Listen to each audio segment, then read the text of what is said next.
ថ្ងៃនេះភ្ញៀវកំងឆាអន្ទង់អប់អំបិលម្ទេសខ្ញុំក៏ឆ្លៀតថតវីដេអូចំអិនចែកជូនបងប្អូនទស្សនាជំរាបសួរពុកម៉ែបងប្អូនសូមស្វាគមន៍មកកាន់ Channel ខ្ញុំបាទពូវីបាយឆានៅក្នុងវីដេអូចែករំលែកបើសិនជាមានកំហុសខុសឆ្គងត្រង់ចំណុចណាសូមអធិស្ឋានពុកម៉ែបងប្អូនជាមុនតោះកុំឲ្យខាតពេលវេលាច្រើនមកតាមដានទស្សនាវីដេអូពេញជាមួយខ្ញុំដោយសារតែអន្ទង់យើងឆាអស់អញ្ចឹងយើងត្រូវការទៅទិញអន្ទង់សិនបងប្អូនត្រូវការទៅផ្សារទិញអន្ទង់ណាមួយអន្ទង់នៅកន្លែងខ្ញុំគឺខ្ញុំប្រើអន្ទង់ស្រស់ៗបងប្អូនរវាងអន្ទង់ស្រស់ហើយនិងអន្ទង់ក្លាសេអន្ទង់នៅសល់គឺរសជាតិវាខុសគ្នាបងប្អូនយើងញ៉ាំអាស្រស់វាឆ្ងាញ់ជាងអញ្ចឹងខ្ញុំក៏ទៅផ្សារទិញអន្ទង់1គីឡូសិនមកអន្ទង់ខ្ញុំឲ្យគេរើសអាល្មមយកចំនួន1គីឡូហើយខ្ញុំកំងឲ្យគាត់ធ្វើឲ្យស្អាតបងប្អូនកន្លែងហ្នឹងសូមអធិស្ឋានផងសូមសមាទោសផងអត់ប្រកាន់ទេព្រោះខ្ញុំជាចុងភៅ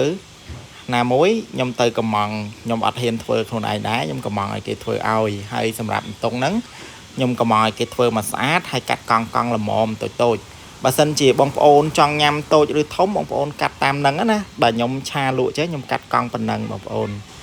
បន្ទាប់ពីមកពីផ្សារហើយខ្ញុំយកអន្ទង់មកលាងទឹក 4-5 ទឹកឲ្យស្អាតលាងជំរះវាដោយសារតែអន្ទង់វារៀងមានជាតិល្អិលអញ្ចឹងយើងត្រូវការលាងច្បាច់អំបិលកុំឲ្យវាឆ្អាបកុំឲ្យវាអីចឹងណាខ្ញុំលាងវា5ទឹកឆាចំអិនជាមួយខ្ញុំទាំងអស់គ្នាសម្រាប់គ្រឿងផ្សំខ្ញុំមានគល់ស្លឹកគ្រៃរំដេងស្លឹកក្រូចសើចខ្ទឹមសនិងម្ទេស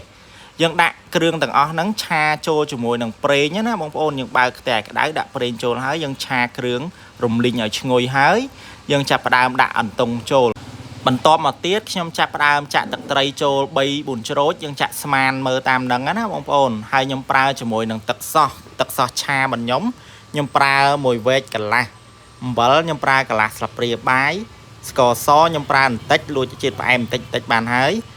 យសម្រាប់ទឹកឆានេះបងប្អូនជារូបមន្តនៅតូបបាយរបស់ខ្ញុំផ្ទាល់រួចខ្ញុំដាក់ម្ទេសឆាចូលបន្តិចនិងម្ទេសក្លុកយើងគឺយើងក្លុកជាមួយនឹងខ្ទឹមសណាបងប្អូនហើយខ្ញុំប្រើវាចំនួន1វែកឆាហើយសម្រាប់បងប្អូនដែលចូលចិត្តញ៉ាំហឹរគឺថាអែមខ្លាំងមែនតែនតែបើសម្រាប់បងប្អូនដែលញ៉ាំហឹរអត់បានឬក៏ញ៉ាំហឹរតិចប្រកាសជារៀងពិបាកតិចអីតែបើសិនជាបងប្អូនធ្វើបងប្អូនបន្ថយដៃតិចណាបងប្អូនដាក់ម្ទេសល្មមបានហើយកុំឲ្យហឹរពេកបន្ទាប់ពីខ្ញុំសំគ្រឿងរួចរាល់ឥឡូវយើងចាប់ផ្ដើមឆាច្បល់ឲ្យសព្វគ្រឿងចូលគ្នាណាឲ្យគ្រឿងក្រៅហ្នឹងសព្វចូលជាមួយនឹងសាច់អន្ទង់តោះឥឡូវយើងឆាយ៉ាងឆ្អិនល្មមហើយខ្ញុំនឹងដួសវាដាក់ជាមួយនឹងกระดาษអាលុយមីញ៉ូមណាបងប្អូនយើងប្រើกระดาษអាលុយមីញ៉ូមហើយយើងរុំមកចិត្តរួចហើយយើងយកទៅអាំងបន្ថែមនៅក្នុងម៉ាស៊ីន microwave ពេលដែលយើងអាំងប្រើភ្លើងល្មមបានហើយត្រឹម100អង្សាហើយយករយៈពេល10ទៅ15នាទីបានហើយបើសិនជាបងប្អូនចង់ញ៉ាំឆ្អិនខ្លាំងបងប្អូនដាក់ឲ្យយូរជាងនឹងតិចទៅ